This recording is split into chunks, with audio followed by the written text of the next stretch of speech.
Hello, welcome to the Starcraft segment. I'm Apollo, joined by BC. How you doing? Hello. Hello. Is it the mic's on now? We've took Summer's and Too Good's job. Alright, what's the first topic? They're fucking over esports, that's why. Oh, see, the first topic we actually kind of want them here for, but NASL taking over. Yeah, I kind of want. He's joking. The mic's on. He's trying to joke. What? No, they're not. No, they're not. Trying to joke to us. You guys.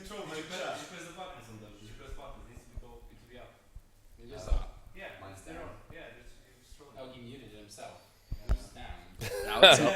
Apollo muted himself and everybody's playing. Oh, wait, your mic was on. Yeah. I thought you were joking around. Yours.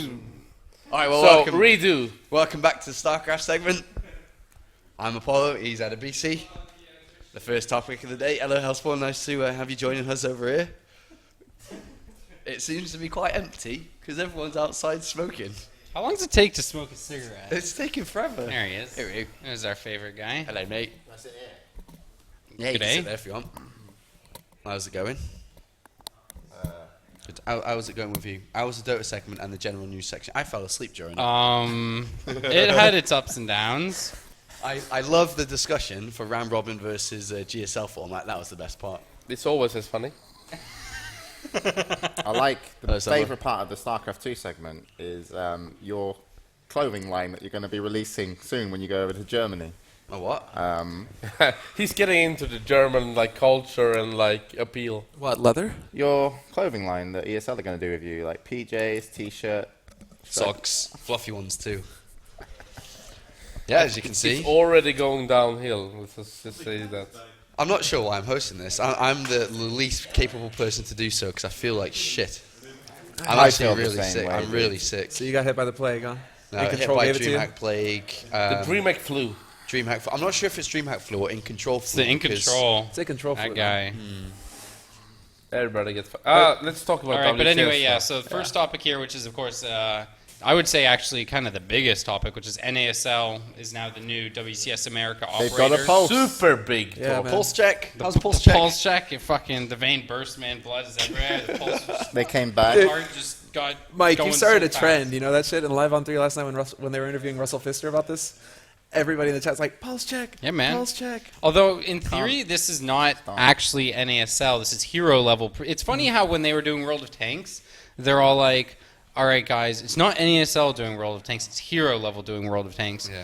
But then for this, it should also be hero level doing Handles WCS their America. production. 'Cause it's It not is North America. But NASL. this is what Russell said. It's like Hero Level is actually the company that is handling our Yeah, but production. he didn't really But- like. They've Well- been saying it as NASL is back and all this. But stuff, the so announcement has a anyway. lot more weight if it says NASL does WCS rather than Hero Productions. Even Yeah, it's on NASL TV that they're doing it. It's Powered not on brand, hero yeah. level that they're doing it. So big questions, Mike. Is Lauren Elise coming back? I hope One so. can hope, but I don't know. Judging by the exit that MLG One took, could hope. one could hope. But Why is that funny? Why is that funny? Why is that funny? Why is that Hellspawn? funny? I'm just laughing with I thought it was hilarious. She's a great host. It's going to be the same. And then what's the information that you got out of it? Like what's the details that we should know? well, I mean, first off, the kind of more interesting talking point is that they did say that pretty much it seems like the WCS contract that they gave to MLG and ESL runs until 2014, right? So they're taking over from Season 2 onwards. But for Season 2, Blizzard's going to be doing all the online content in-house. So it's actually kind of interesting because that means for Season 2, it's actually only 6 days of content that NASL is doing. And all that's actually going to take place on 1 week. So, Yeah, they kick off with the round of 16. yeah. So it's like a small way in, but at least they've got their in. Yeah, but then for Season 3, they will be doing all of Yeah, it, yeah. and that's a lot of content. Yeah. So it's going to be interesting. I mean, I feel like they're going to need to hire people. I feel like, I mean, if they're going to, unless War Gaming is like, 300 viewers on this thing is enough, fuck it. But I don't think War Gaming minds. They're happy with what's going on there. What else is there I would to put it ask? the other way though. The big part is not that NASL would do it; is that MLG will not. Yeah. Yeah, that's what I was going to ask. So for Yep. me, the way I look at it is that I think it's obvious for everybody within the industry and also for the public that WCS was to a big extent rushed. And I think that this comes to conclude what happened now, that I would guess that MLG didn't see as a financial good deal. So what they did, they brought it out, they followed the contract, but it wasn't good enough. Like the quality of the American, what MLG were doing, were compared to Europe and compared to Korea, shit. And I guess that MLG didn't intend to leverage on it and develop the product they were doing, and maybe Blizzard were not satisfied with MLG and said, okay, we don't get the numbers, we have only Koreans, it's not a good storyline, we don't want to continue. We want to build our own brand, we want to do what we are good at. So either it was Blizzard that said, okay, MLG, you're off, or it was MLG, Blizzard, you can have this back. Or maybe it was both. Most likely both. It seems like but it's a big mutual point that shows that WCS, especially in North America, hasn't been good. And it's very interesting that after just one season, after a couple of months, I mean, the announcement was in mid-March, it breaks down.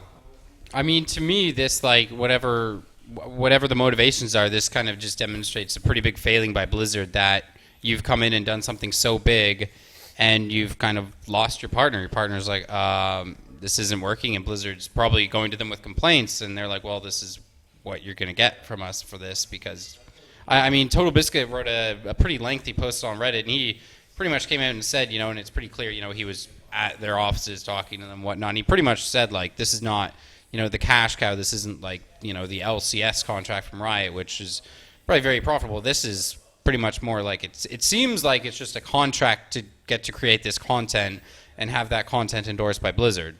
And I don't think MLG's that into it. I mean, I think there are so many problems everywhere that, I don't know, it's going to be a fresh start, but it's going to be different. I think, I mean, I think in the long term, this is really, really good, because you can't have so much of esports in the States being California, and then MLG over there stuck out like a sore thumb in New York, and it just doesn't make sense. It's going to be interesting what happens with broadcast times, because so much of the talk was, and the one thing Total Biscuit said that I really disagreed with was that, Europe is doing so well because they have that nice time zone that, you know, they're making, you know, if you've got double the viewership, maybe 2.5 times, you make so much more ad revenue.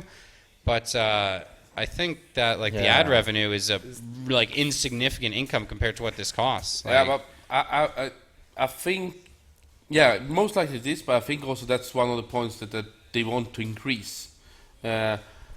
Also, I would say that, America is the biggest country viewing Starcraft 2 and most of esports. But if you combine Europe, it's a much bigger, much bigger market. But I think that it also comes down to the ESL production with WCS Europe has been superb to the MLG one. And also player-wise, storyline-wise, and also that ESL has from each cast, from each week, increased and get better. They have developed. Yeah. MLG has not developed in that regard. So I think also it was interesting to see Russell on Live and Free yesterday. Russell also said they're going to keep the time slot, and he explained the part with hero level compared to NASL. So please check Live and Free out if you want to know more about how Russell and NASL and hero level are thinking and approaching this. Because one point was that they needed more time. That's why they're not doing so much in Season 2 and going for Season 3, because they don't want to bring out a bad product in the way that it has been in the past. So. Why do you think that MLG didn't, or for me, from a neutral perspective, didn't, do you get that? They didn't really seem like they were trying to improve at a good rate. You said that ESL did, and I do believe they did as well, but why do you think that MLG didn't try to make it better? Because I felt the contract was probably shitty compared to what they expect a contract to be if you're going to pay a studio to do their work. And MLG are kind of cuntish, and they're like, well, rather than make it good, we just do what they want us to do, and we're not going to run this whole tournament off pay our more and we'll do it ad better. revenue. And Blizzard have not set up this properly yet, and they have to fix it. And ESL did a good job because ESL want to do a good job. Because if they didn't, potentially other companies might be interested in running it, like DreamHack. And then MLG were like, we'll just do it. And then, you know, there was probably some stuff behind the scenes where it was like, Blizzard weren't happy with MLG weren't happy with Blizzard, and then NASL are like, please let us do this. I mean, can you imagine, like, I think if MLG had all said, like, let us do Season 2 and we'll do it better, like, I can't imagine Blizzard being like, no, we're pulling it from you. So, to me, I feel like this is very much MLG's choice to say, this isn't what we want to be doing, and they're not doing it now. So the next part of that, I suppose you could say, do you think NASL can do better? Yeah, they can, but they want the money to do it because it's a business at the end of the day. But I think they'll be very limited to do better. I don't think it'll If be they that much had- different. I think they've got a lot of work if they want to make this thing really good. And in a lot of ways, this season is going to get even harder because not only are they going to be bringing in these Koreans, they're probably going to have like 2 or 3 Chinese players to bring in. And God knows what kind of headache that is. Like, I heard renting Kwacho Cucamonga is really cheap. yeah, probably better than a 6-bedroom apartment in Manhattan, but seriously, like if 3 Chinese players make it to the round of 16, and then you've got to bring them in, and this is all such short notice, I kind of doubt these players have visas ready. Like I mean, this is a lot on their plate. I would, however, say that NASL has a proper studio. They have a proper setup. I don't see that MLG has it. They put it in their office, so it's not like they invest the same kind of thing as NASL has done. Also, I would say that NASL has a good track record of improving because they came out bad, especially with the live events. Yeah. And they began getting better and better. Season 3, I would say, was awesome, to be honest. And I think that they are kind of like crazy enough in the way that they pull off things that you won't expect them to do. MLG are very professional, very ESPN, very like in this box. And I think that with a good flavor, for example, what ESL did with this bar and with this after the show time, whatever they call it, I call it circle jerking time, but anyway, I think that these are the things that you have to do also to bring an interest. It needs personality, extra, needs character. personality, and I think that NASL are very confident in what they can pull off, so that's good. And did you know Blizzard are doing the in-house production for the round of 32 for the online part? Yeah, that's Yeah. what Mike said. It's going to be just NASL doing the offline part, and for the Yeah, first season, for the first season. the kind of old IPL crew, Yeah. the new Blizzard crew. Yeah, I I don't think- know. I've seen their videos. They're okay. People are pretty average, but you know. I we'll mean, see. do we want to keep talking? Because we could talk a bit about WCS today, too. But I just about this Yeah, point, sure. I think that Saint Snorlax from Team Liquid did a superb tweet. He said, MLG thought they had IPL beat. Yeah. They didn't realize IPL hadn't even reached its final form, the Blizzard form. So I thought it was very smart said. This isn't even my final form. Do you I mean, one of the criticisms I had on WCS is that I think well, not really criticism, just hopes that I hoped that eventually all of it would be offline. There would never Yep. be an online part. And you had to be a resident in the region. Yeah. That would have solved everything. But with Blizzard running the offline part, do you think that's going to be a continuation thing? Or You mean online part? yeah, the online part. No. NASL would do it from Season 3. It's just Yeah. that they didn't have the time to prepare, and they Season want to do 3 it properly. and 2014, NASL does 100% of it. So we'll see. I mean, the other question is, do all these players want to go live in Rancha Cucamonga? I don't know, probably not. How far is that away from you, Samler? It's about 45 minutes, 50 minutes out. I guess, if you're driving an hour or so to get to that place, it's not that bad. So it is. You have a lot of affordable living places out there too, and yeah, like you said, it's like you're half an hour away from LA proper, so it's not like you're in the It's middle definitely of better nowhere, than New Arizona, York, for and example. I think, and other stuff is there, so it makes sense. It'll just be interesting to see the product, what they do, and I don't know. It kind of makes you wonder. Now all of a sudden, when you look at how it took Anaheim so long for details to get out about WCS, and then we just the IM China announcement just came out with the prize money being exactly 25,000 as well. So it's a lot of kind of striking patterns, merging in all these tournaments. The thing is that what I wonder is that will MLG ever work? Like, will they do Starcraft for next year? Is one big question for me. Or maybe Anaheim even might be the last one. Isn't that what they And said? and what will they do with like Blizzard in general? They will release more titles. They worked heavily with World of Warcraft. They did Starcraft 2 from the get-go. I would say that MLG built the Starcraft esports scene in North America, and now this must be so much bad blood. I mean, I don't want to say they built it, but they hosted all the biggest events. But didn't in the final announcement there, didn't Sundance say that their final StarCraft 2 event would be Anaheim? No, they said they're they'll hosting that host event it, there, right. and then the future's They a didn't speak question mark. after that. I mean, I wonder about it a ton because just in terms of MLG in general, they've always had their 3 stages at their big live events. So Call of Duty, I think that's a locked-in one. You don't think will go anywhere. But then, I mean, League of Legends, if MLG's working so closely with Warner Brothers on Infinite Crisis, I think League of Legends in the future at MLG is a pretty big question mark. And, I mean, I think maybe StarCraft is a question mark for MLG. I mean, I think there's a lot of room for them to keep running StarCraft events because, I mean, you look a year ago and you had NASL, IPL, and MLG all vying for superiority. But now I think there's not that saturation problem at all. So, but I mean, they always have those 3 stages, and if they want to bring in different titles, it's possible. Did you want to talk about WCS Today?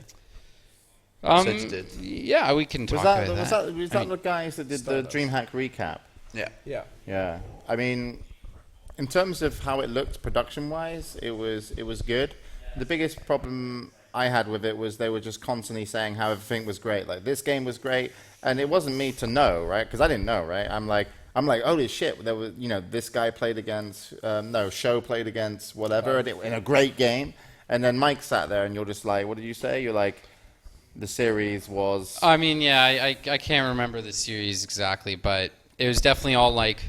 It's more when they do like the Challenger League recaps and the Premier, and it's just like every single game was a fantastic game and so forth, and it's kind of lame when it's just like. I mean, the interesting part is that some of the games, someone got stomped, right? But they don't say it like that. In terms of the WCS Today content as a whole, I feel like when I watch it, it's they've improved it every time. Yep. But I feel like when I look at that content and I go look at the list of all the views on their videos, like I don't see it going up. I feel like this is the kind of content that you post on Reddit and everyone's like, oh wow, this is exactly what we need. This is the best stuff ever. We got a sports kind of content. And then 3 weeks later, people just aren't watching this kind of content. They just want to read Wikipedia for results and then watch the games when they're live, and that's it. So I mean, I think they've got a hard job to do with what this my kind of feedback content was is. from it was there wasn't enough footage of what actually happened in the game to make me interested in what they said about the game, because they were like, in this game, blah blah blah blah blah, and you literally just see like a small amount of clips. It should have been like, this happened, they opened up with this. It was a really surprising tactic that caught his opponent off by guard, and he won that first match. The second game, the other guy choked and on whatever, and he got destroyed, and it was very disappointing performance for him, and I'm sure he's disappointed he was out at that round. It's like, actually just be like fucking real with how it happened, rather than, this game was great, here's a short clip that means nothing, we're still talking, this game was also great, here's another short clip that means nothing, oh, by the way, we're still talking, take a look at these graphics, isn't that nice, everything's great, we work for Blizzard now, I don't know if we should say everything's great, but we're saying everything's great, and see you next week, it's going to be great. Well, okay.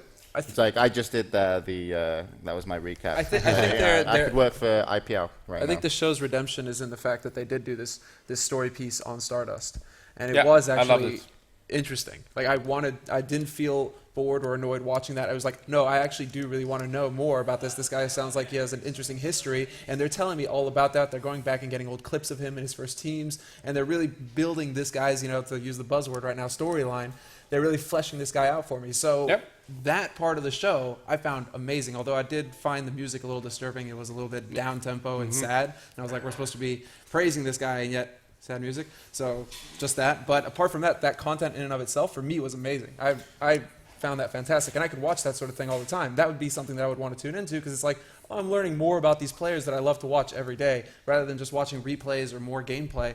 It's like story pieces. That's actually quite cool. Yeah, the Stardust was really, really good, and but still, I haven't really figured out, is it worth to, first of all, like Blizzard is a one-office company. They started another office in San Francisco, which is really, really strange to me. Well, Blizzard have an office in France for pretty long time. But an island. Per region. Per region, they are very strict with that normally. They start this office, they hire IPL guys to do WCS Today and run maybe some I haven't like what's the need for it, and I would love to see that what they do in San Francisco is included in all the other like broadcasts, so they like unified everything in some way. I guess that's the goal, but like Summer said, the Stardust piece was awesome. I wanted to see it. I got what I wanted. It was well edited. It was well storyline built up.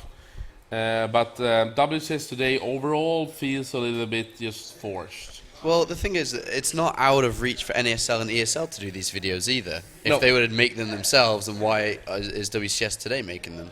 It's just the time. It's the constraint of time. I mean, 2 to 3 people on this sort of the thing I look at it with content is if the problem with MLG doing WCS was like Blizzard wasn't putting enough support into them to actually be like, we're getting a good return for our business on this project. The math in my head, obviously I have no idea of any of the numbers, but when I just think about it, it's like, why would you spend all this money bringing in 20 some odd new employees when what really needs support is making WCS as big as it can be, getting that round of 32 offline and upping the production and getting more unity in all these broadcasts and everything that goes along with that. The money from San Fran should have gone to MLG and ESL. Yeah, I mean, if and it's like I don't want all those people to get fired. Tons of them are my friends, but it's just like that resource it's just like coming out of IPL is just WCS Today. So I don't know. We'll see. Well, what are your thoughts there, big guy? Well, I thought we were playing hosts. I thought we were going to move it on to the next part, which is Fluff and Duff. WCS Europe Premier League is coming up on Tuesday, and the groups have been revealed. Yes, they have, and they look sick. I mean, I wouldn't say these groups are sick. I think the round of 16 groups are going to be sick. I feel like these groups are good. That's my feel when I look at them.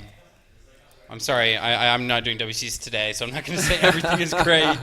But I mean, they're good. They're well-rounded, interesting games. But it feels a little bit like Group, for example, B and C looked really stacked, while some others looked very, I wouldn't say weak, but let's say Group F maybe is not as strong, and etc. I mean, Group F is actually, to me, I look at it kind of the most interesting group because in Season 1, Bunny was kind of the player who came out of nowhere, and people were like, he's really in G, good. Though. What? He's in G. No, I know, but I'm going to compare him to this guy, Uzer, who came out of nowhere. Sorry. And it's like people don't really know how good he is, but apparently he's a Polish ex-Brood War player who's...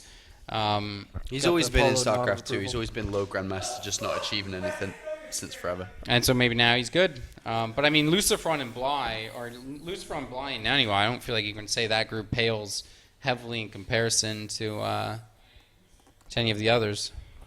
I think all the groups are pretty good. I think all the games are going to be good. I will be WCS Today. I think they're good. Okay, and it started on the 25th of June? Tuesday, whenever that is. The 25th, yeah. Yeah, a few days. Cool. What is that, a Tuesday? So it's like, HomeStory Cup ends, and then a day off, and then... Yeah, there's not a lot of downtime. But I think we could talk a little bit also about WCS Korea, because that kicked off this week, and it's OSL who runs it, and it's GAM who has studio part, and I watched actually, like, because I had a day off today, or see me day off, I actually watched some of it, and god damn it, it's so awkward, it's so stupid, come on. So what I would love to see is that let OSL do all the Korean stuff, let GAM do all the English stuff, let's make it properly, let's not have this awkward, they had a DJ in between, okay, that was cool, maybe the first time, and then it was like, oh my fucking god, we could see these players instead, we can have whatever instead we have a DJ running, I don't know. Yeah, it's really funny. It must be a super mess in Korea compared to America, and they are switching the organization, so I don't know. Yeah, I mean, it all started in the Season 1 finals, this battle between them, because Season 1 in itself was GOMS anyway. No, but... And no one really... the battle was there. They forced Monte Cristo and Doha to cast all those games to 300 viewers, brought them into work, cast 6 hours, guys, you're going to get your 300 viewers because you've got no production, and you guys are the league guys, and now you're casting this different game. And I mean, this is now the extension of it. And I mean, it's going to be interesting when the the top streamers in this month come out. The guy who always posts stream numbers on Team Liquid, because he posts like how much WCS Korea gets on Twitch every time. And I think the first day, what was it? OSL had like 3,000. On day one of WCS this season 2, it was like 3,000 peak compared to 20. I think today was more like 6,000 for OSL. Yeah, around 6. And it was around 15. OSL's and going everything up. I just heard was Taser saying, maybe you guys don't know that we are also broadcasting this. Please tell your friends. Like, it's fucking communication. Yeah. It's really funny too, because not once between the two organizations do they refer to the other one. Like Nick and Dan will always say, we're piggybacking on this other production team. They would never say we're piggybacking on OSL or on OGN. They'd say that. Like MLG back in the days. Yeah, and vice versa at the Season 1 finals. OGN never wanted to talk about GOM too. But yeah, I would say, I don't like to use the term. I don't like to see it in that way. But this fucking hurts esports, to be honest. Yeah, I agree. This actually hurts esports because I agree. They just destroyed everything, to be honest. Yeah, I mean, I have Pro League and have GSL, and it was good. I mean, GOM isn't that bad to watch because they do take a lot of footage from them. They even take the winners' interviews now, which were originally OSL's. They take the translation too. So Chobra, that works at OGN, he now, because they take the feed, does the winners' interview on the GOM stream. And then just as he says, all right, well, that's the winners' interview done, we'll go back to Monte Cristo, and he cuts off. And then Nick and Dan appear again.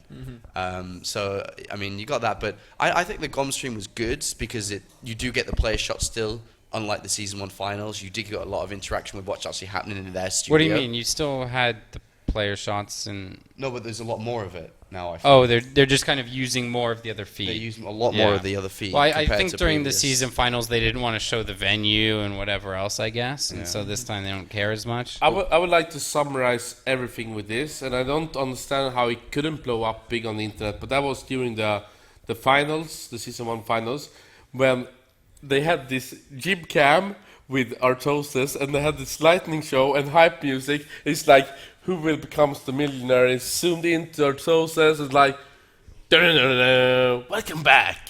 It was like, it's just summarized how big of a clusterfuck this shit is. Yeah, and I mean, I think in total the viewership is going to suffer for WCS Korea. Like, I think people are just going to be like, I mean, they're not taking in-game feed from. No, they've got their own observer in the game. But the quality is still really bad on the stream. Like when I was watching it on the Twitch GOM stream, it's really poor why is quality. it so bad? Because they have the feed. They have their own 720, guy in the game. Their own observer in the game, so they take the feed from the observer, but it's still really bad quality when you watch it on Twitch. Well, they paywall. Like OGN is free 1080p. And GOM is paywalled 1080p and a crappy free 720p. No, 720p is okay. No, but it's like, it looks crappy. Yeah, it looks crap, but it's I don't know what the paid one looks like. I mean, what do you think about this OGN versus GOM war, James? I think it's really stupid. Basically, GOM TV were getting money to do their shit and to keep it alive probably for a while. And then OGN was part of, what was it, like Casper back in the day? So they just had like a monopoly in terms of whatever. I just like, we've talked about this so much, but it's just like, it's a shitty situation and it's going to have to resolve itself similar to MLG and NASL. Like, it will have to. Do you know, is Korea or is GOM doing Korean commentary? They're not, right?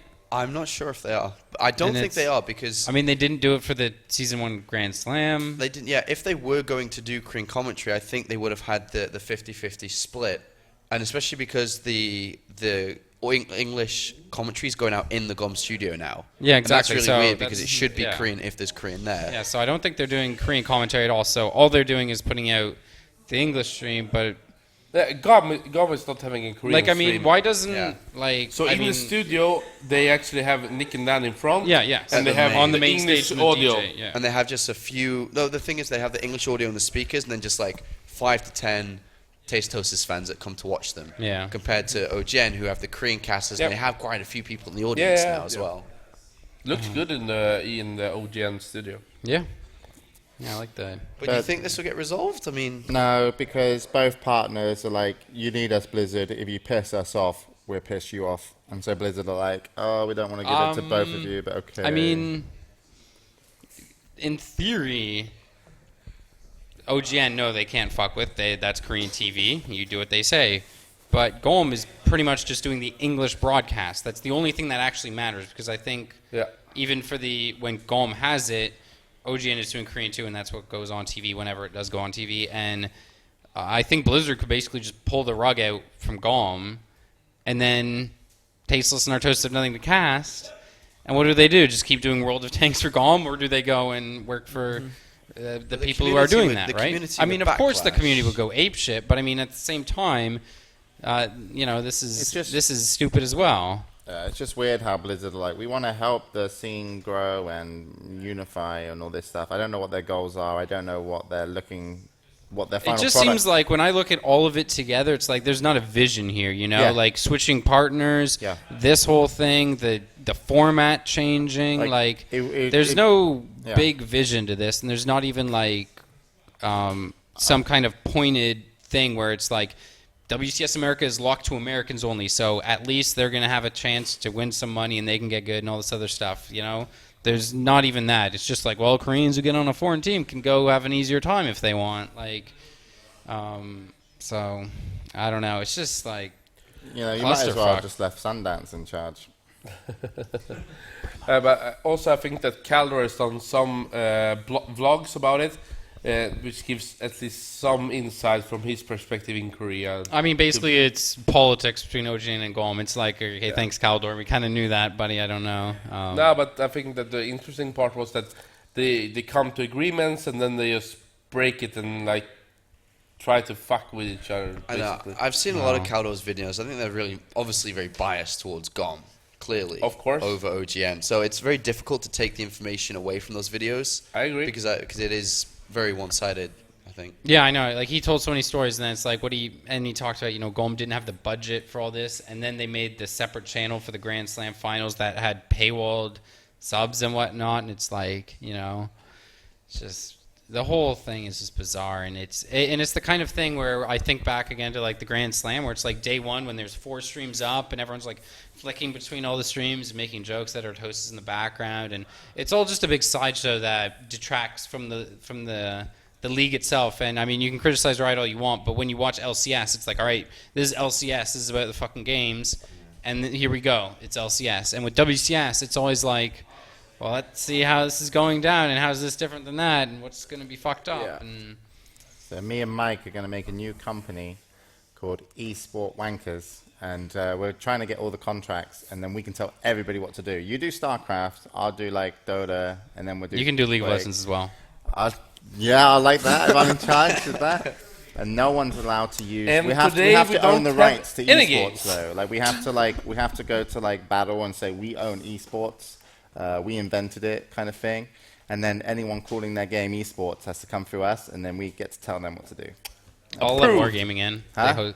I'll let Wargaming in. They host good parties, I've heard. I heard Hellspawn's got a good business relationship with Riot. What? So we might need some cash injections. It's just sad that I get so much fucking shit on this show. I don't even talk to Riot. I didn't even want to come on today. I'm not even involved. That's the funny part. All right, to conclude this up, though, James, with the Esports Wankers, Blizzard hired you and Mike, and you joined forces and heads together, and they said, solve the Korea situation. I would basically let Mike pretty much decide on what we're doing and why we're doing it, because he's more involved, and I would come in like his bulldog and get it done. Okay, so what would you do to set James up to get it done? No, I mean, I don't really know what I'd do. It's complicated, my friend. Well, if I got in and looked at all the contracts, I'd have a better solution. I think I would have a pure rotating with exclusivity. It's like, you know what? You don't like Doe and Monte Cristo? Too fucking bad. You're stuck with them because that's it. That's the stream. That's the product. And all this other stuff is noise. I mean, I don't know, because I guess if you compare to regular sports, you can have NBC and ABC covering the same game, right? In the States, NFL will do that, right? I don't know. I think they do get exclusive contracts too, don't they? There's probably a reason why they get exclusive contracts. Yeah. So I'd be very surprised. I go back to what I said the first time. I would just Stick do with that. it. I mean, because people are like, consumer choice is good and all blah blah blah, but eventually it'll get to the time where it's like, people. It's just the contract. After a year, people will say that this is the one. I miss MSL and OSL. Yeah. Well, this is that's what this OGN is are trying to Starleague. do, This man. is Starleague. This is the OGN Auction All Kill I'm trying Starleague. to get there. I reckon the thing is as well, the viewership wouldn't really be damaged that much because if Blizzard said, "Shut up, viewers! You're watching OGN. GOM isn't here until season 3," I think the numbers would be fine. That wouldn't change at all. Yeah. I just think someone who knows what they're doing with what the community want, because that's basically like, what does your customer want? Like at the end of the day, it's like that's the most important thing, and actually understands contracts need to go in there. And I would love to see everything that's gone on behind the scenes. Between like, here's the MLG contracts, and here's what they used to be, and here's this and this and this and this, and I'm sure it would be the most legendary amount of fucked up shit that anyone's ever seen in esports. The contracts with WCS and how Starcraft is. You guys want to move on from WCS and all that Let's go ahead jazz and keep then? Next major topic, I guess, would be, of course, DreamHack Summer Tournament. We did have Stardust taking a 3-2 over Jaedong in the finals. Pretty... I think the weekend, the big stories that didn't go how people were expecting. Yep. It's always like, we'll get a Swede in the top 8, and we did. And we did. But it was Not not the the one we Swede were anyone expected, expected. Showtime. Talk about the biggest upset in history. So what do you think? You just want to talk a little bit about it, Apollo? And I can... Let's start from the bottom up. Okay. DreamHack Day 1 and Day 2 and Day 3. Hellspawn, I beg you, don't make us do 15-hour days no more. Please, Hellspawn, please. 12 best of 3s in a Please, day Hellspawn. makes Adabz Please. something. Please. So you rather me lower the number of players? I wouldn't. No, just hire 2 necessarily more have a problem with commentators, that. man. I don't know. I mean, Just hire 2 more commentators so we can split the days in half. I'm not gonna fuck around, but I'm gonna say this. In the beginning of this year, I had a meeting with Sean. Sean said, "I'm feeling so much better now. I worked out. I can commentate for 16 hours. It's no problem." For this summer, I brought in Control specifically so he could cast as a third commentator during 2.5 days. I thought you got him in because he was good. No, but that was Did you see there his was hosting? a good reason for bringing him. And still, Sean is defeated as everybody else. I do have He's a a diva. fight back to this. Is that unfortunately I didn't know that I'd be doing WCS Premier League 2 weeks before DreamHack and then WCS Season 1 Finals the week before it. So I got set up to a November like last year again. Where Blizzard's I ended up fault doing again. 3 or 4 events. And So I was a bit that's my jaded. fault then? Yeah, 15-hour days. Just let me If get you back. paid him more money, he wouldn't have to do those contracts. All right. It's my fault. Sorry. Thanks, Hellspawn. Day 1 of the tournament. Did we have any problems day 1? That's a good thing I'm asking. 'cause I just never remember day 1 at all. Yeah. It's just a big blur. I mean, I think there were, Pig it's- was good. He defeated Lucky. I think that was maybe one of yeah, the no, bigger that was. storylines. Okay, so day 1 and day 2, I think we still encountered the problem where we didn't fill time well enough. I think we didn't use the cameraman, and there was only one cameraman, which I thought was very surprising, to cover everything in the players' lounge. So between players, Tournament area, I mean. yeah, tournament area. When there was the introduction for a player, we'd have the player shot, and then it would have to come back to us all game, and the cameraman would like scuttle across the room to go set up another shot. So what ended up happening is we couldn't really have a good fluid, tournament area camera setup because there always had to be this mid-transition which would either come back to us or game. And I just think there was a lot of opportunity to film and record and put the guys on camera a lot more than we did day 1 and day 2. There's a lot of downtime because of that. I agree. I would though say that I'm extremely happy that for the first time ever, esport viewer of a DreamHack tournament got to see DreamHack in the way that you got to see what happened in the background. You got to actually see the D hall during the bird's eye view of last the day. hall was sick. That was really happy, but I agree with Sean. We can especially feel it so much more. It's a big problem that we have about 1 hour breaks between the groups. That's only because we had 32 computers and we had 128 players. But yeah, of course we can do more. I think we still took a good step, but we had quite a lot of technical problems actually with that camera and communication we take, which caused some problems. It was not as big as in Stockholm, but hope to narrow it down to none in Valencia. Just a question, did you cast Nano versus Stardust in Group 1? I would assume no, but... Don't think so. I mean, I just wonder if anyone could see when Stardust defeated Nano, but probably not, during the divide, that Stardust would make such a big round, because... It was definitely cast. I think Jorson might have done that game. I think we had about 12 or 15 community streams. The problem is with that, is if it wasn't a PvP... Protoss versus Protoss, I think people would have read a lot more into it because it's that matchup. I think we did it. Didn't we do it because Stardust, I think there was a game on Aklon, and 91 was in the top left, and there's a pylon in his base, and he 4-gated. And then there were some other things. Maybe it was that one. But was that Squirtle? No, that was definitely, that was... But I still think we that did day do that 1 and day game. 2 We definitely did that needs take to literally grab the top of the camera, like, hey, follow me, and have this kind of casual... wander around the Wander player around. area. I would, I've already said, like, if we ended up working more together, Good Studio and DreamHack, that's something like me and Semler would do.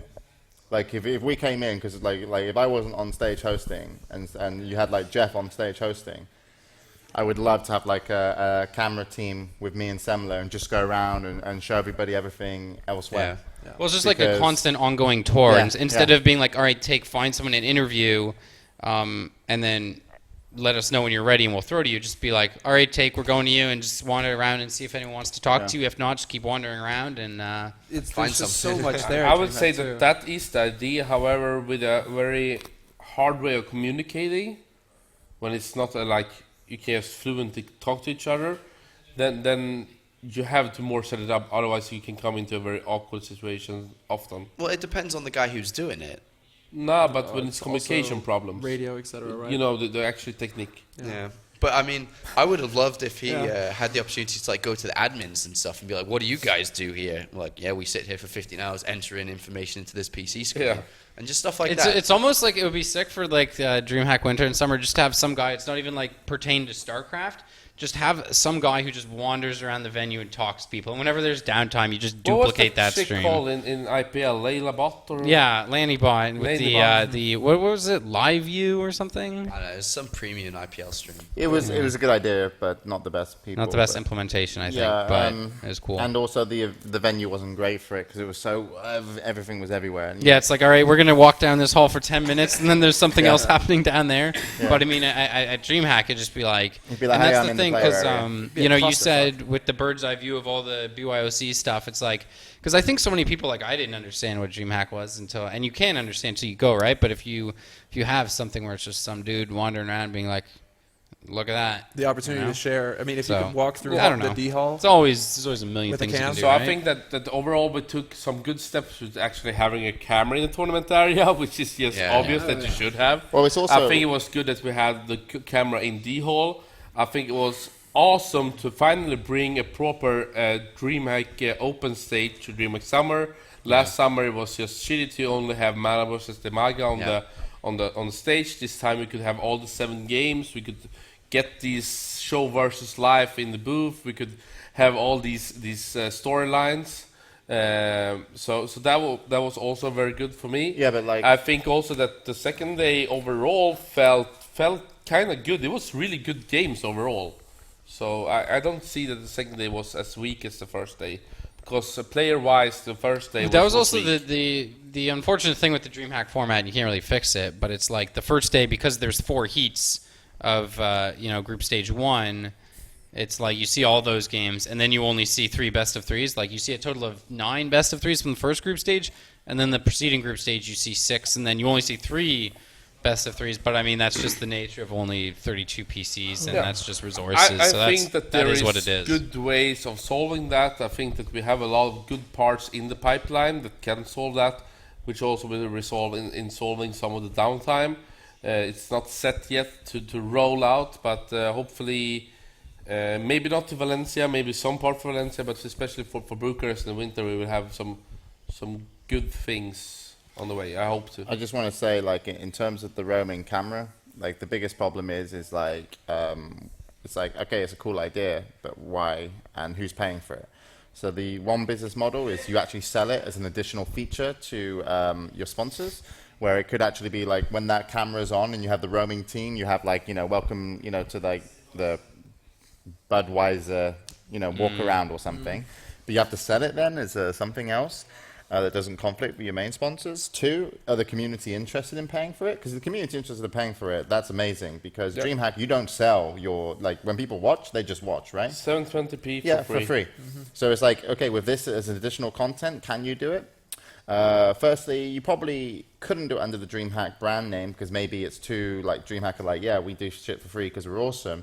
But if you gave it to the good studio, and the good studio did But the point is you just cut into that during downtime, so yeah. It's not like it's pay-per-view content. I know, yeah. Maybe that stream watching it on specifically that stream, but I mean this is yeah.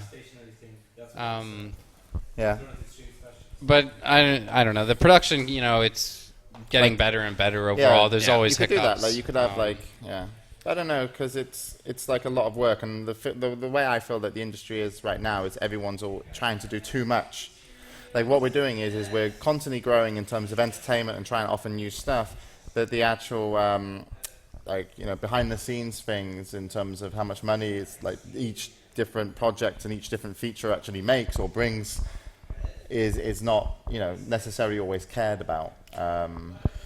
No, but our idea of coming into 2012 with the Open was to have an open tournament but have a really good production with the final 8 show. I think that now we have reached level where that show has a good quality all over the board, and I think that also we have started to work good with day 1 and day 2 content, and we're going to do more of that. But I think that it was shitty last year, I would say.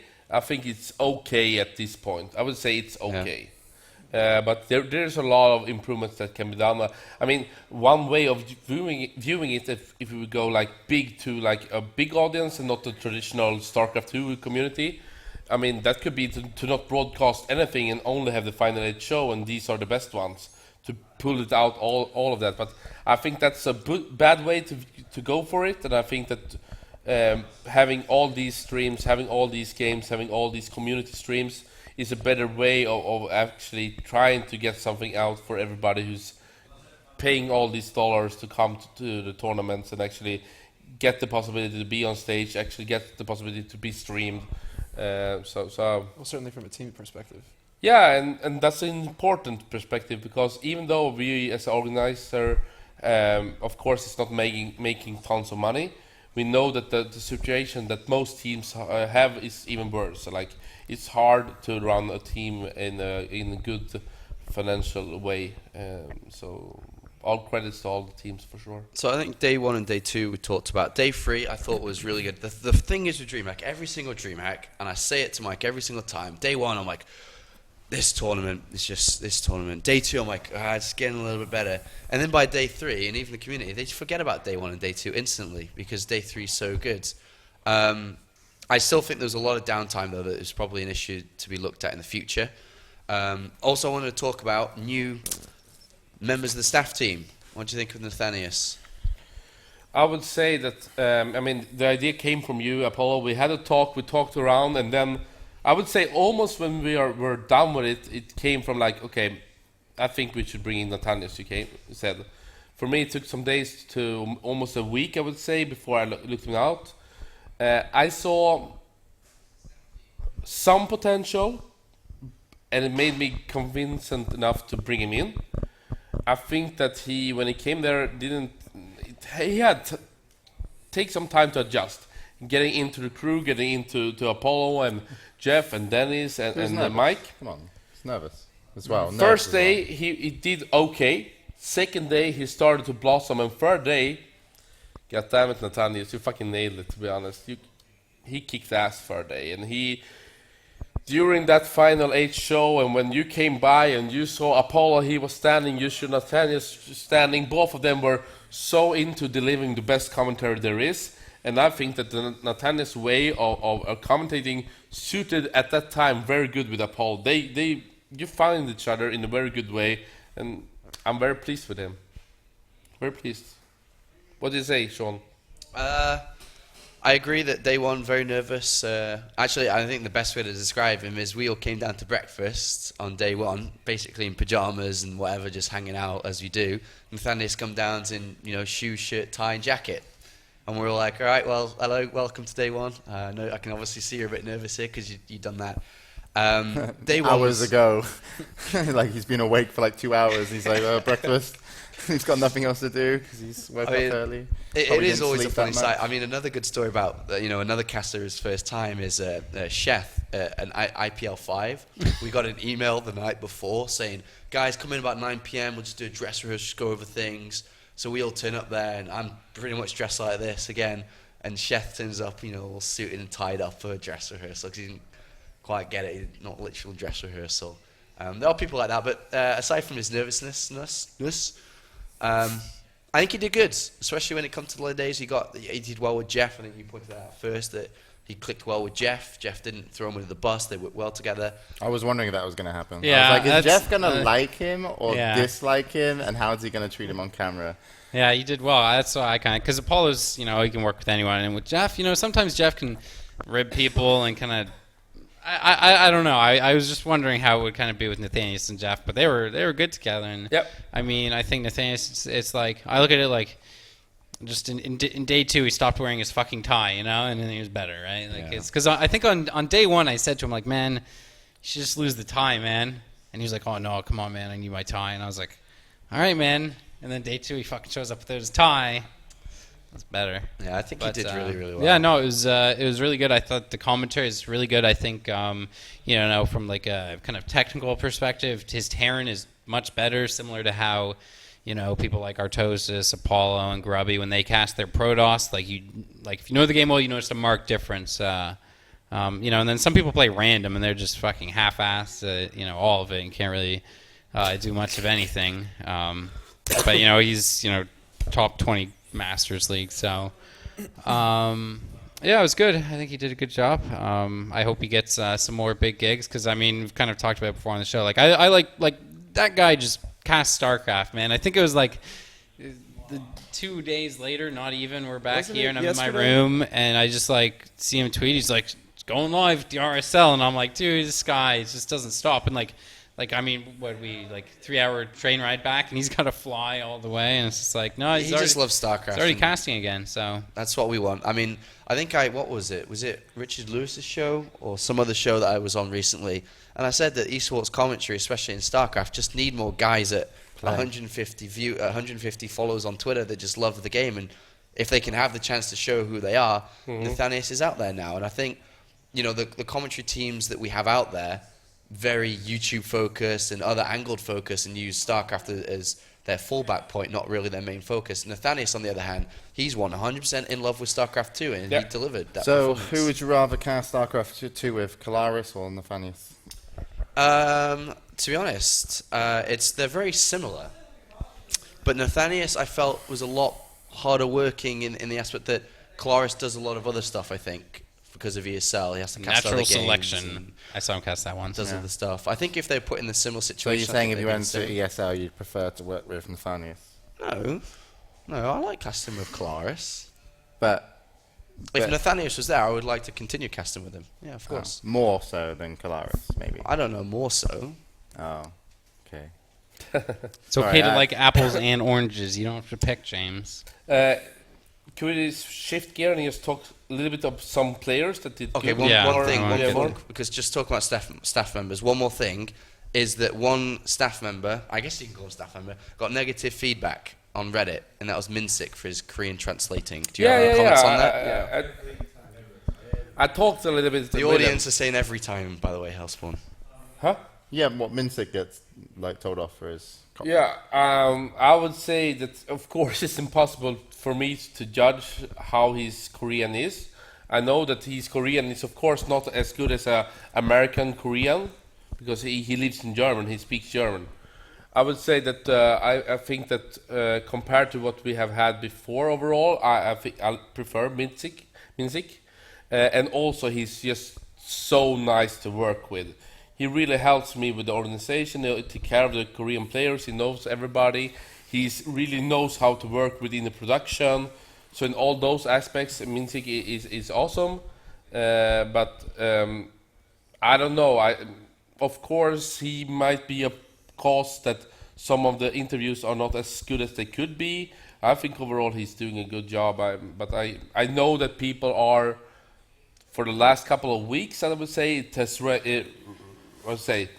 got into a talking point for sure. So yeah, I don't know what to exactly do, but it's hard to find, especially in Europe, a good translator, I would guess.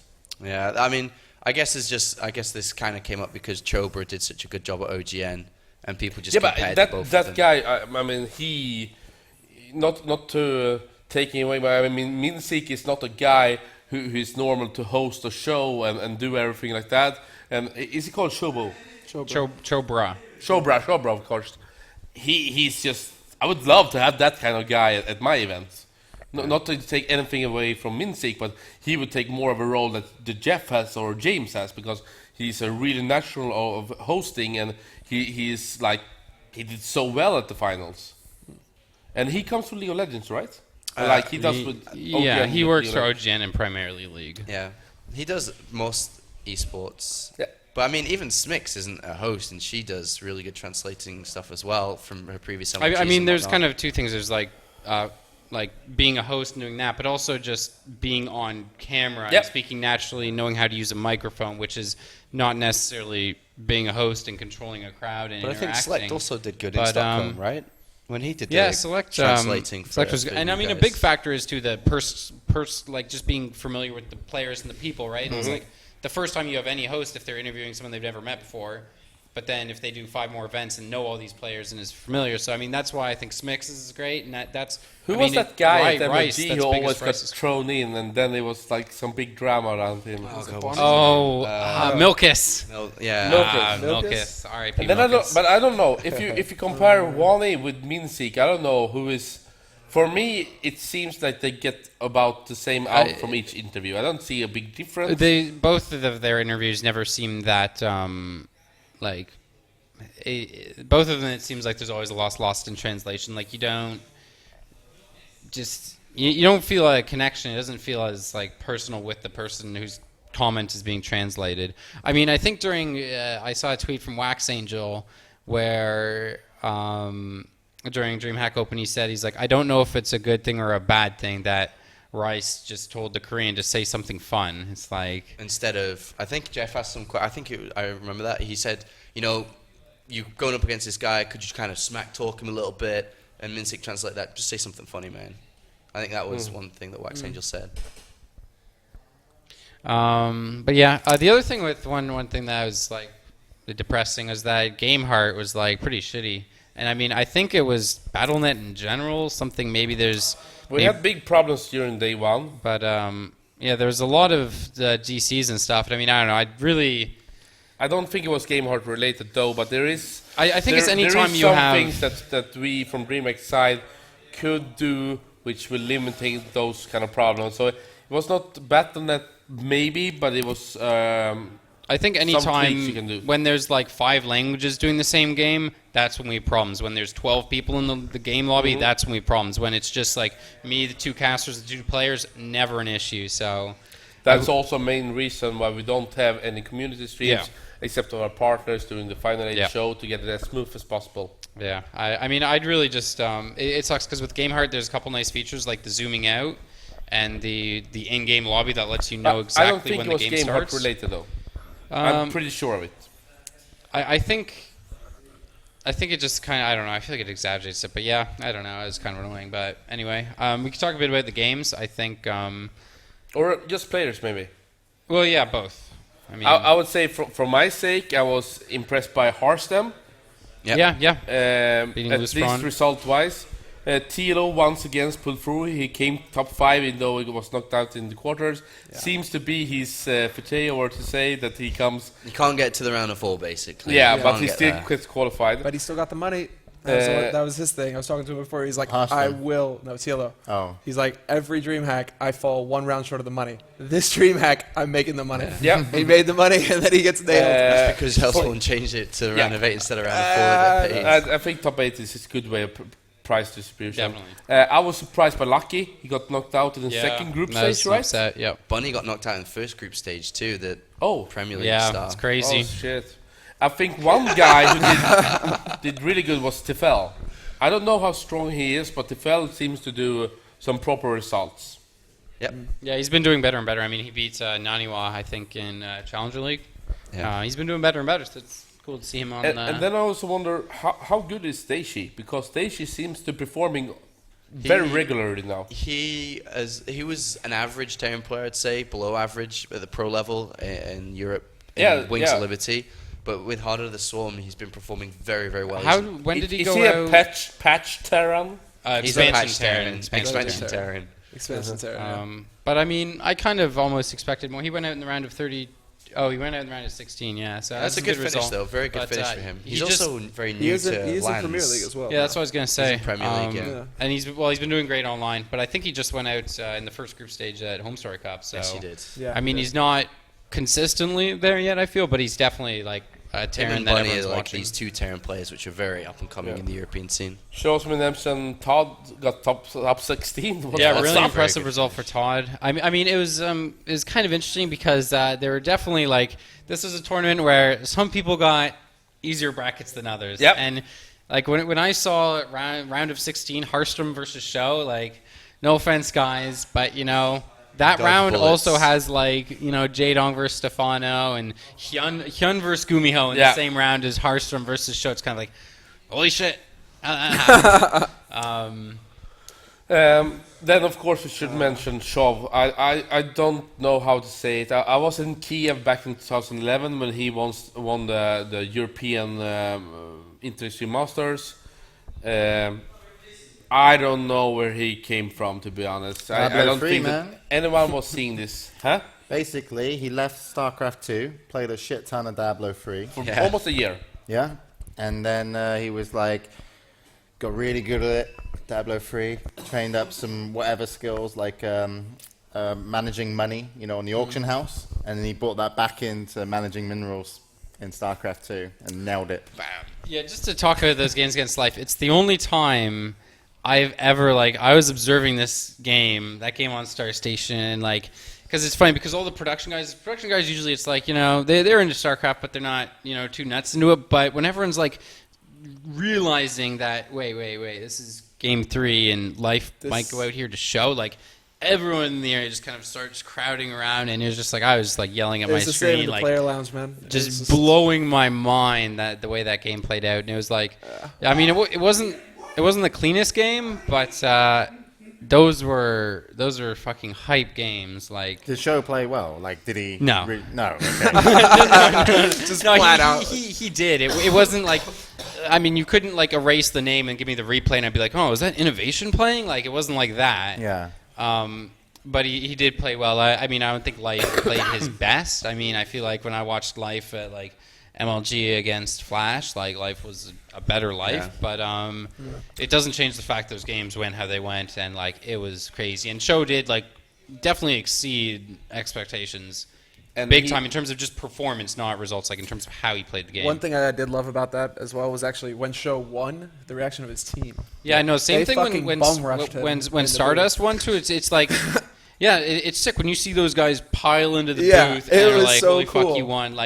Compared to usually it's you just see some guy sitting there and takes his headset and he's like, oh, I won. Yeah, it's a total golf atmosphere. He walks out, he's like, yes, that was a very good game. I'm very proud of it. Here, they rushed in. Life couldn't even get in to shake his hand. Yeah, it was it was so cool to see that kind of reaction so out of much to StarCraft this 2. team because it's a team who've been around for about 2 years. They invested heavily in the Swedish Championship, so they have had so many players going to each tournament, and all of these has been done okay, but never won any of the tournaments more or less. And they picked up a good Street Fighter player who came top 4. They picked up a League of Legends team who couldn't pull it off to playoffs. But bringing in Show, I thought okay, why do they spend the money into this guy? Because I know Show that when he's on it, when he's working hard, he can be good. Yeah. He's been that since the middle of 2000 in Warcraft 3. But I saw him just as completely done with esports. And then he makes this and makes it for Team Property with all these guys who invest so much in esports and trying to build a Swedish organization. It's just a fantastic storyline. So, wow. Yeah, I mean, I spoke to Show and Morrow. They live together in a gaming house again. You know, like they've tried before. They live together at the moment, and they're practicing really hard, like 12 hours a day. And apparently one of the bets they've got going on with each other is if you get up and wake the other guy up, like past 9 o'clock, if they're not up by 9 o'clock and you wake them up, they're $100 or something. And they've been keeping it going for a very long time because neither of them want to lose $100. So they're always up every day, 12 hours practicing every day. And it showed in his results. But I think one of the biggest things is that in the semi-final, Show versus Stardust, Team Property versus My Insanity. Yep. You know, like two unknown teams to a certain DG. extent. Yeah. You know, get fucked DG. Get fucked DG. And then I guess next up maybe should be mentioned, of course, Jadon's run. He I don't know what he's doing, but he seems to be so strong at this point. Defeating Teja and Lucifron and Stefano he had a hard bracket coming to the final, Jadon. And then that final, and I don't know how to describe it, but I can say as an organizer that I'm fucking lucky all the time with having these kind of finals. DreamHack Winter was a shitty one, I would say. Yes. But this one was one of the best ever. It had almost everything, and that game 3 with the Nido Swarm, with the base race and that probe around the distractor is just amazing. Yeah, amazing. It was crazy. Mm-hmm. It was really good. It was crazy. It was really. But Mike and Apollo, you guys, you know Starcraft most than almost anybody. Did you know a lot about Stardust? Was he even in your radar? Did you even pull any stats on him, Apollo? Yeah, I knew who he was. I didn't, to be honest, a lot. If anyone from My Insanity are watching, they'll probably pick this up too. Throughout the entire tournament, I was like, yeah, he's probably going to lose this next game, gets this guy. Probably lose this game too. Probably lose this one. It was like and he kept on winning. He just kept on winning. Yeah, I just really didn't expect him to do as well as I knew who he was. His ID in Brood War was like M18M or something like that. He was a former pro. I knew he was pretty good. But in StarCraft 2, he just hasn't done anything. Yeah, I mean, he's been around a lot for a long time in the foreign scene. He was living in the States with Light, and then he came to Europe and has been living here. And it's like he won one of the ESET UK Masters tournaments, I believe. And but it's like that's not a big tournament. And every time he has done something, he's kind of fallen short. So when I saw him coming, I was like, oh, cool. I think, top 32, top 16. Well done.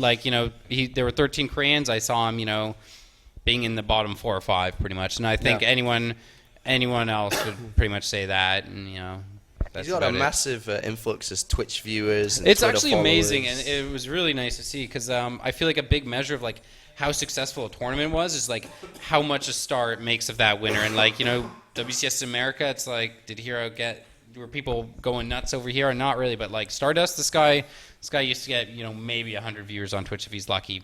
6K all day long yesterday, and just everyone's embracing him. He did a great job with his I think Live on 3 interview is better than most Korean interviews, at least that's for sure. So it's really cool how he's just become so popular. Because I was kind of worried it'd be this was great. He did a good job on stage. He played amazing games. But then the community would kind of be it's just another Korean coming and taking money. They really embraced him, actually, in the finals. And he embraced the audience, I would say. Yeah. But okay, his PVC is super strong. We understand that. He defeated Violet Shion and then later Jada. But how the hell could he do this run? Was he as good as becoming a champion, or what made it for him? I think that he had one strategy. The 7 games? One kind of strategy, which was basically to all in. But this at two sounds different familiar times. somehow. Yeah. Sorry, at 2 different times.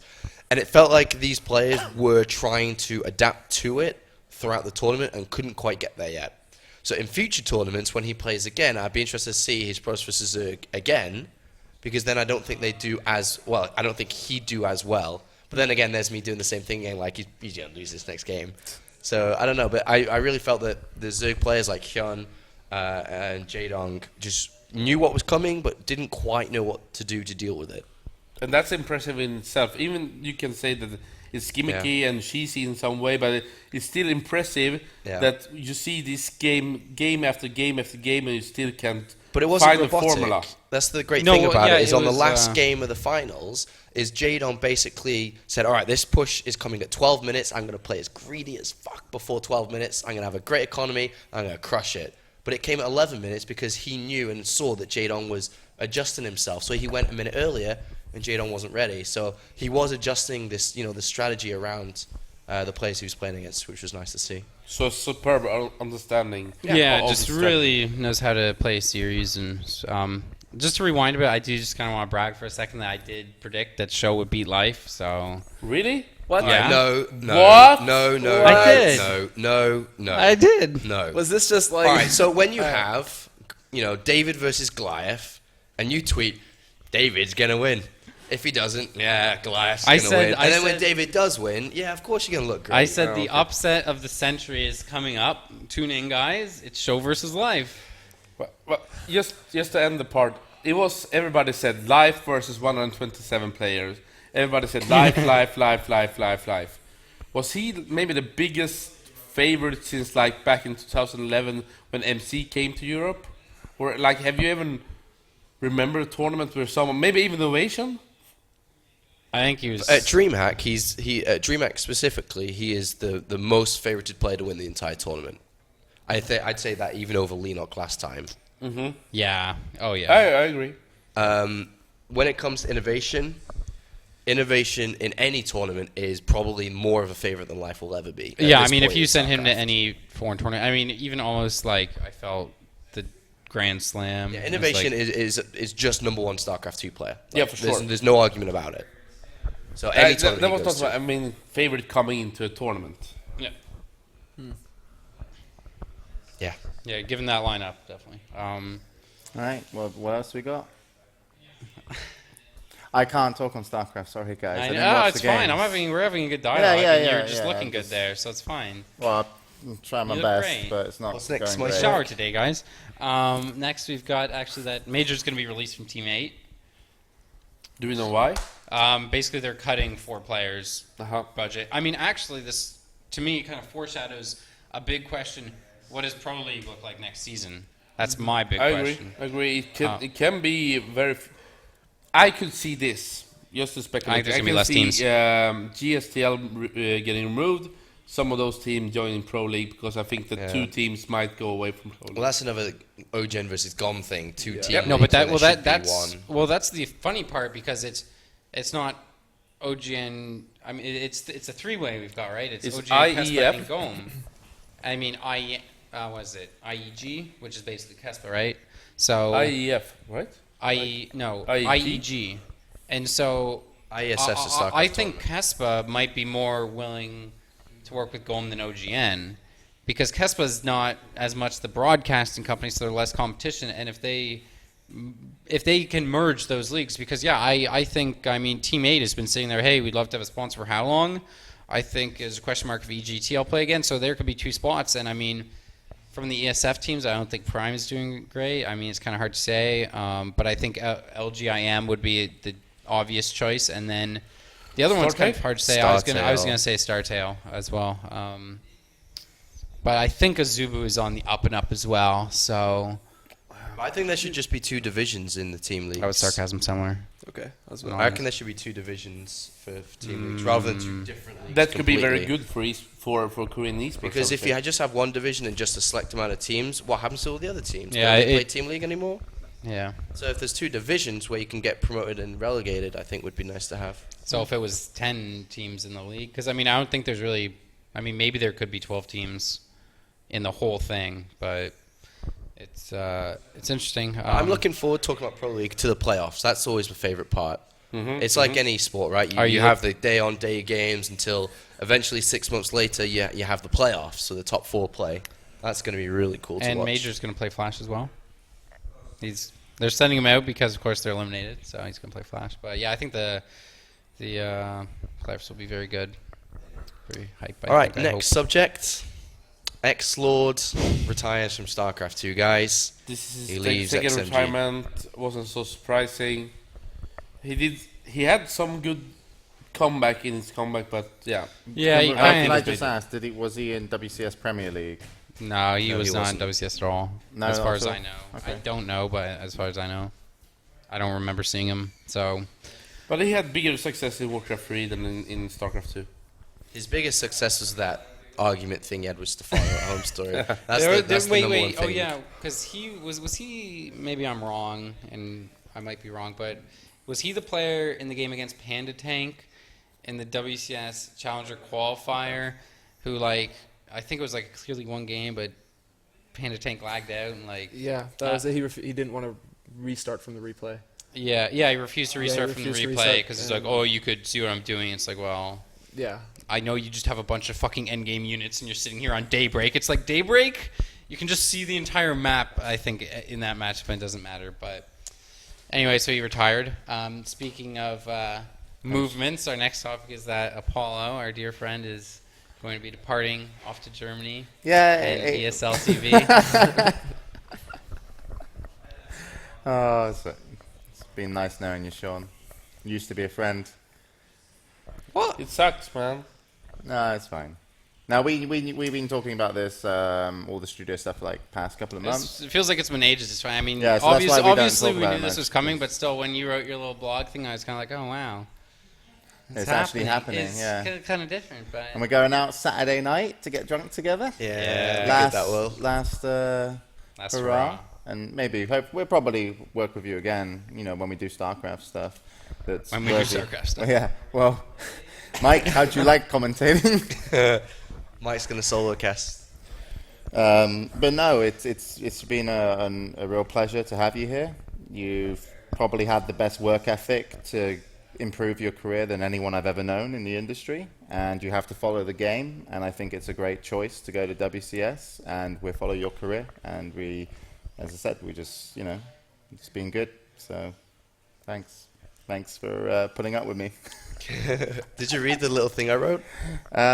Yeah, you mentioned it. I was like, oh, The Facebook thing. Yeah, because I try not, because when things are going bad, I'm like, please remember, I did help you a long time ago. And now it's me who needs more help than him, you see. So it was nice that you did remember it. I did. It was a good write-up, I would say, and Did you? Huh? it was a good write-up on Did Facebook. you read the Facebook one too? Of course. Yeah, I thank James for all the help that he gave me originally to move here and whatnot. Even this guy was in it. Even Trant's got a special mention. I don't know why he got a mention. I really don't. I was really pissed at that. He's been fixing my PC since 2012. Actually, yeah, he's me and Trance are like mum and dad. Can I be Actually dad? setting up my Trance? stream, Trant's at the first time I ever streamed. Thanks, mate. But I would still say that for all of us, you're still gonna be the kid, even though you don't like the nickname. I think you should stick with it because the kid you will always be. Remember that one video when we first moved to Sweden? It was the studio announcement. Yeah, Apollo the kid. Apollo the kids. And I had that clip when we did an Aces tournament, and I took the mic off some guy. I was like, "It's my show now." Yeah. But it's been really fun. Yeah. I think Germany's going to be great as well because you're going to have just StarCraft as much as you want it. It's a nice place to live, Cologne. You're surrounded by people that are going to do good products, and you're surrounded by the product that really now does matter. And then also we'll most likely see you at the DreamHacks and some other stuff, so it'd be cool. And and if they fuck you over, let me know. And I'll come. Tobias and Carmet will be expecting an email from Too Good. I'll come down and. No, but I can say I hope you can keep developing. Of course, it's going to be a very different environment and different kind of way of working. But I think that I would say it's the right move. Keep it up because you might need it. Cheers, Hellspawn. Alright, so we're not going to hug on camera. We're going to do that later. It's fine, guys. This weekend? I just want to say, this is so surprising. I mentioned it some time before, but Red Bull last year, 2012, they came in big. It felt like they were a big competitor to MLG especially, and that they like were competing with IPL. They went in with their own kind of style, like a Red Bull kind of style, so more training camps, and then they had this battleground, which was more or less a big failure, I would say. It wasn't what people expected, at least not me. And The one in during Austin? During the fall, they just vanished. Like they said they were going to do so much, but they nothing announced happened. 4 events, yeah, and then they finished off with the trial of the Zelnaga thing, which was like, The stupidest thing. to anyone who's like actually into the game, it's just like, all right, guys, we just get to see Day 9 press buttons and fuck around. I loved what they did though at that was at PAX, right? Hellspawn, you paying me? No, but I was there. I was there on location. It was actually fucking hilarious. Hellspawn's the guy who gets to sit in the crowd and like press a button to vote and then get ignored by Day 9. Day 9's like, no, guys, it'll be funnier if the lava does come up. Overall, it was entertaining. At least it was something different. But the interesting part with this is, first of all, is Rob Simpson. Who's in charge of this, who were working at Blizzard, now working with Red Bull. It's going to be interesting to see. One thing, it was released 1 week before it's actually happening. The lineup, I would say, is not strong compared to what they had before. Yeah. And they still keep on, I wouldn't say cannibalizing, but it's so connected with the MLG event, so to some extent it feels weird. So I'm very like, I don't know what to think of it. Although Red Bull in esports, I fucking love it. Yeah. It's the coolest brand out there. It's the biggest brand there. So it's just awesome to have them within esports, no doubt about it. But I don't know if they have found what they are supposed to do within Did you esports. see the main Red Should Bull just give Twitter me page? lots of money. Did you And see the then main I'll Red Bull sort it Twitter out. page? This is the Nope. solution. So, at Red Bull, not at Red Bull Gaming or at Red Bull Esports, at Red Bull, the main one, it had an esports StarTale Life background for quite a while. I'm not sure if it's still up there, probably not.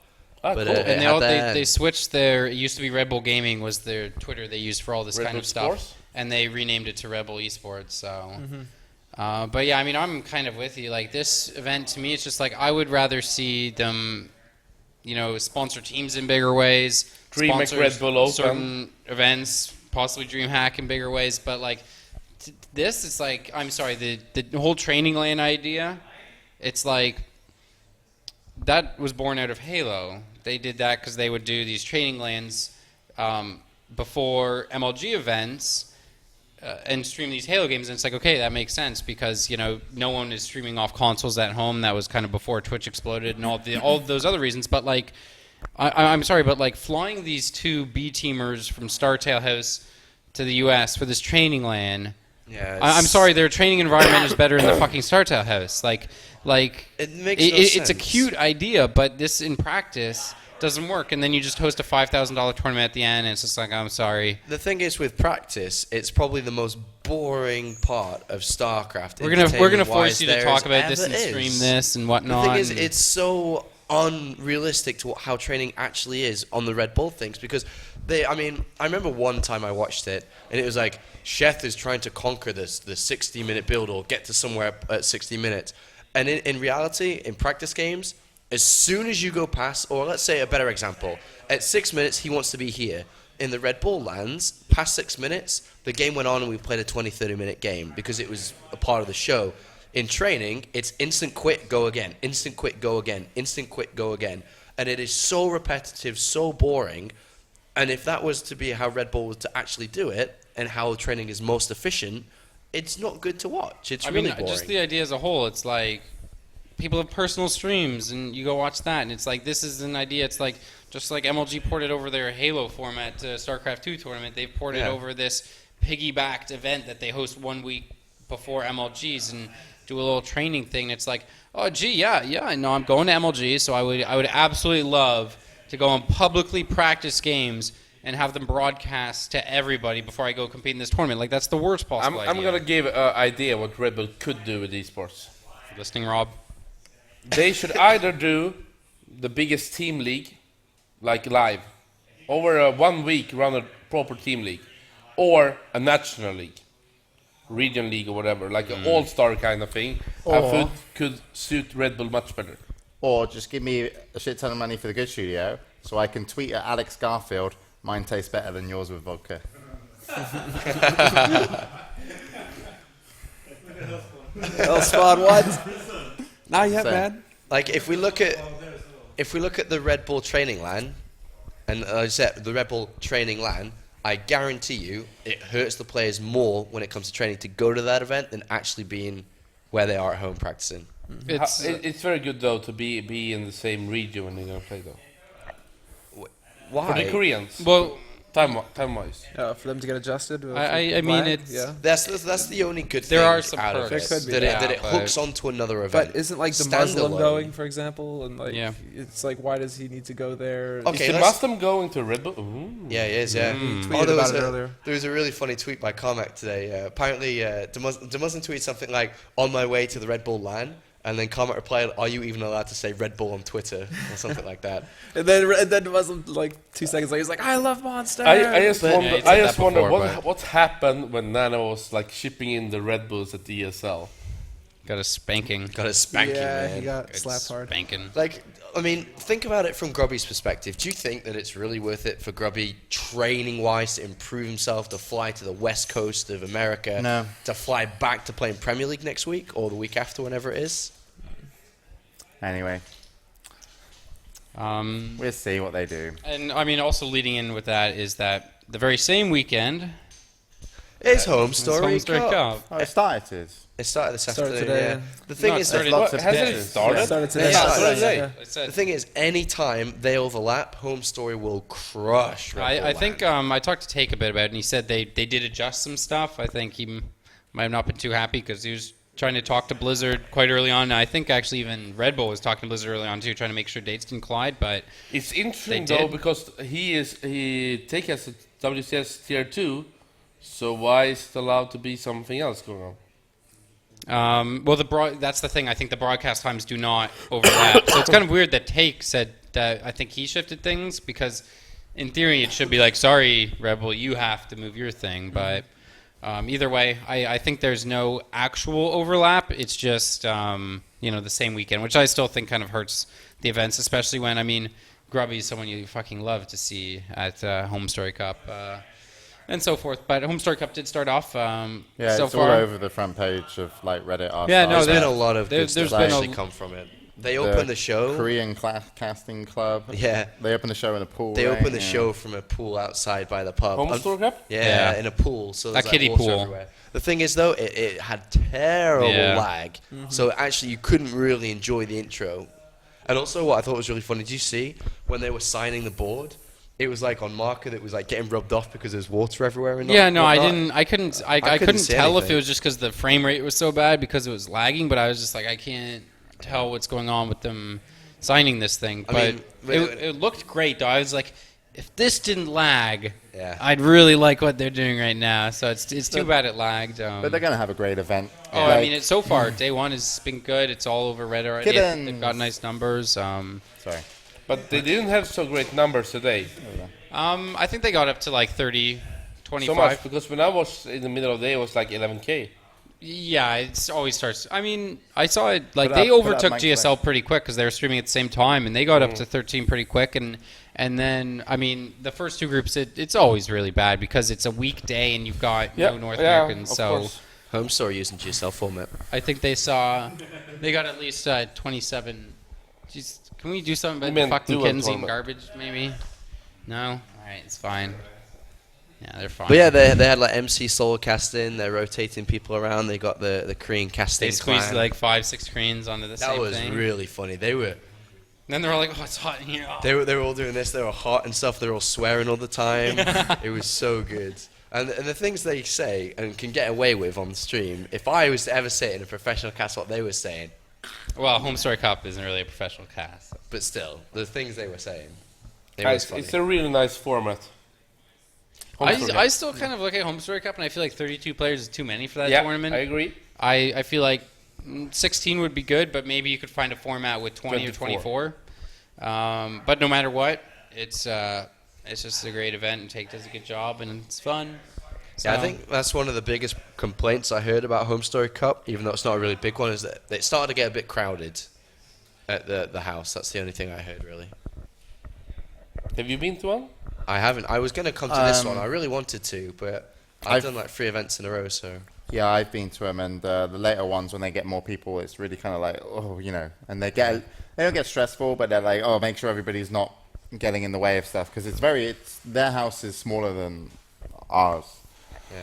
Like quite a lot smaller. Does Take live with his girlfriend there? Does Take have a girlfriend anymore? I know he used to. Does he still have? Last time I talked about someone's Yeah, personal James. life in an interview, Sean, they outed ED. that I suffer from ED. I don't know. I don't think he is with his girlfriend. Maybe you can ask him. Yeah, sorry. I should just do that, shouldn't I, really? Still looking Apollo to is disprove single, that. for anyone wondering. Oh, that was good. That was outside world of an inside joke. But yeah, no, it's a really great tournament. As I think as well, they bring in like a little bit too many players, but at the same time, I'm impressed that he does it, and it's awesome. Final kind of talking point is IEM released their new format for, I guess it'll be used for New York as well. They kind of put out all the details for Shanghai. So Shanghai is going to be the first Tier 1 event in Asia, which is good because there hasn't been any Tier 1 events in Asia. So it helps bring some balance. What else did they say about it? I mean, $25,000 like just everything else is. Yeah, we could talk about, I mean, we get Hellspawn's opinion on the format and how people qualify and get invited to a WCS Tier 1 tournament, Hellspawn. I you seen haven't it? been able to check it out so much. I'll but give you a quick rundown. It seems to be Europe, Asia plus Southeast Asia, I guess, and America have their own online qualifications with double single elimination, and then they get to the main event, paid trip. Yeah, two paid players. trip. So I think 8 players come from that. It should be 6, right? No, it's 8 because I think 3 regions, 2 players. Yep. That's 6. Yeah, but it's not all the same because I think they always it do says it. here. Oh, really? There's only 6? How the fuck is that? 2 Plus players 2 from players the from host region, so you Yeah, are to correct. scroll down. Hellspawn And did then me. they have some stage 1, that's the online part, and some dual 4 tournament, and players then for stage online. 2 and group stage, stage 3 with a playoff. Seems to be good, I guess. I mean, the one thing is Applicants from WCS ranking, though, is maybe the interesting yeah, part. no, this is actually the clearance part because it's like you can get the invite, and I mean it's not like they pay your trip then or anything. So I mean, if you want to go, you can go and play in the on-site qualifier. So it's not like it locks people out, but it's the top 4 people who have the most WCS points get those invite positions. So it's kind of like if you have points, it's easier to get points, especially when just attending this event, even if you go out, even if you lose every single game, you get WCS points, which... What, is it only 16? 16? Yep. Nah, it can't be. It's 2-2. Yeah, you're correct. Because Of there's course, 2 16. GSL groups into the top 8. I would say that part is stupid. Yeah, That because... part. However, I do love that they're using the WCS ranking to give something more. I have no problem with that. But it's stupid that they can sign up to get some more players, because in the end this might mean that if some player who is supposed to get maybe knocked out can just sign up and get points to get qualified for BlizzCon. Yeah, I mean... Or maybe, let's say it's kind of say so this. few Let's points, say not this. that relevant, but... Mike, let's say this. You have ranked 16. He plays in a wealthy organization, let's say EG. And you have ranked 17th, who is just some guy who lives on the street more or less and goes into the GSL or OSL studio. And if this 17th guy, he cannot go there to get the points, but EG guy can, that's a mean, bad way of deciding who will go to BlizzCon. But isn't that the whole... Isn't that kind of the issue with all of WCS? Because you've got all the Koreans playing for foreign teams, playing in WCS America Yeah, but for you're the easier not. points. I would say that you're not guaranteed to get points if you go to a DreamHack one, or if you go to a HomeStory Cup one. Yeah. Oh, that's This not one what you it is. are actually. Yeah, no, Okay, that's- you need to be top 4. Stupid of me, but Wait, what? you need to be top 4 in the WCS ranking Yeah. to be able to get the points. So in that way, maybe it doesn't even matter. What the fuck? What's up? I'm Random, kind of that's- like that's I'm pretty kind of like random. reading Twitch chat. Like, Yeah. sorry, we're in the Starcraft section. I know, it's don't- fine. Just catch us up, man. So, just basically, someone's observation of Semler is the guy between Too Good and Hellspawn looks like he's about to masturbate angrily. I'm just like, how do you come? That's all. That's pretty random. Yeah, Like, I would love to know what that look is, but you got it, baby. Yeah. I kind of interrupted the conversation. What Where are we going What were we next? going on about? I think we're done. I think interesting is though that they only ever released StarCraft 2. Sure. Also, of course, you can say what are they going to do at Gamescom? Wink, wink. Alright.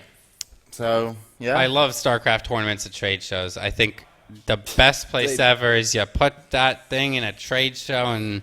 I think esports cosplay trade shows conventions are actually really good. I'm Now looking that- forward to going to cosplay that I'm convention down with them. for. Actually, no.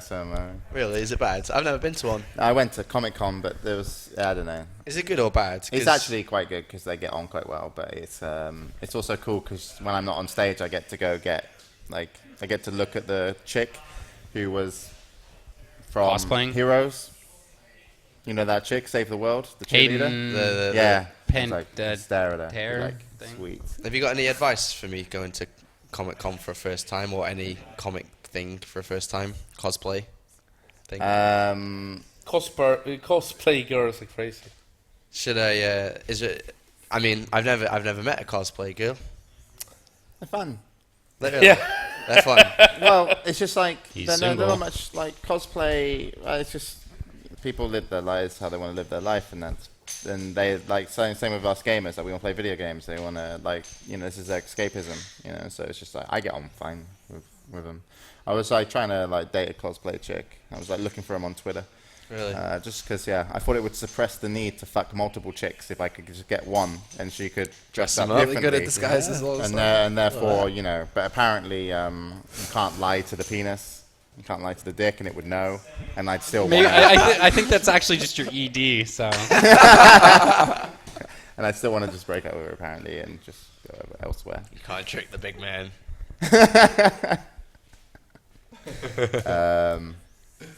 Yeah, wear your Pikachu suits. Yeah! Done. Gonna come in handy. Got a Comic Con wear my Pikachu outfit. And bring Artosis as Ash Ketchum, and you'll be good. That was so hilarious. Imagine if Artosis gets hired to do the China one, because he's from Asia anyway, and then we both went together as Ash and Pikachu That'd be amazing. to cast. It'd be amazing. You have Alright. big life goals, I hear. So, Are we good? Yeah, we're done. Everything is done, unless you got something to add. No, I was just going to say, once again, best of luck, Sean. Here at the Good Studio, we're definitely going to be, this is like kind of like when we go into the summer, it's more like end of the season. We're going to be working on some stuff, getting things ready for what we want to try and do in September. We might keep we're obviously going to keep some shows alive, hopefully, maybe me and Scriff like full of steam every once in a while. But with all the traveling and stuff, we won't be back with the Good Show until, I guess, September. Hopefully we'll be back then. So it's kind of shitty because we're so busy. I'm off to LA, then other places, and so yeah, we're gonna take a small kind of like a month's holiday, guys, and play video games. And then we'll be back, and hopefully when we're back, we come back awesomely again. So yeah, everyone seems pretty sad about that. I think I'm so burnt out. I'm dead. Huh? Your voice broke there too. Shit. It's nice that you can have some vacation now. You're gonna get Get to work rid on of Valencia, it. Hellspawn. Let's go. I'm gonna start to work tomorrow again. Yeah, and so I'll probably do like what I'll do is rather than the Good Show, I'm gonna try and get all my plans for the future with what I want to do, where I want to go, and including like the studio, Reborn, and all this stuff. And so basically, once I finalize everything, which is pretty much a lot of work, I'll do a meeting. So we'll definitely have that before we come back in September to show you what we're coming back with and what we're going to be working on in the future. And you guys can tell us about what you want us to do from September onwards, etc. Yeah. So we're just going to play a lot of Dota now, I guess, and stream some games. And Sam was both playing a new game recently. He's been playing. Yes. What have you been playing, Sam? It's Opie's fault. It's Opie's fault. Say it, Sammer. Say it. Say it, Sammer. Say it, Samler. What were you For the playing first today? time in 2 years, I've played LOL. So not only is Apollo leaving to Germany, Semler, unfortunately, Riot is getting into a good house. has decided to leave us. But anyway, we'll leave it at that. So yeah, thanks everybody for watching us. We'll be back with some sporadic shows, and we'll do the meeting, and we're done. And just there's cats everywhere, and I have nothing else. I'm gonna go chill out. Semler the Riot. How could you not see this coming?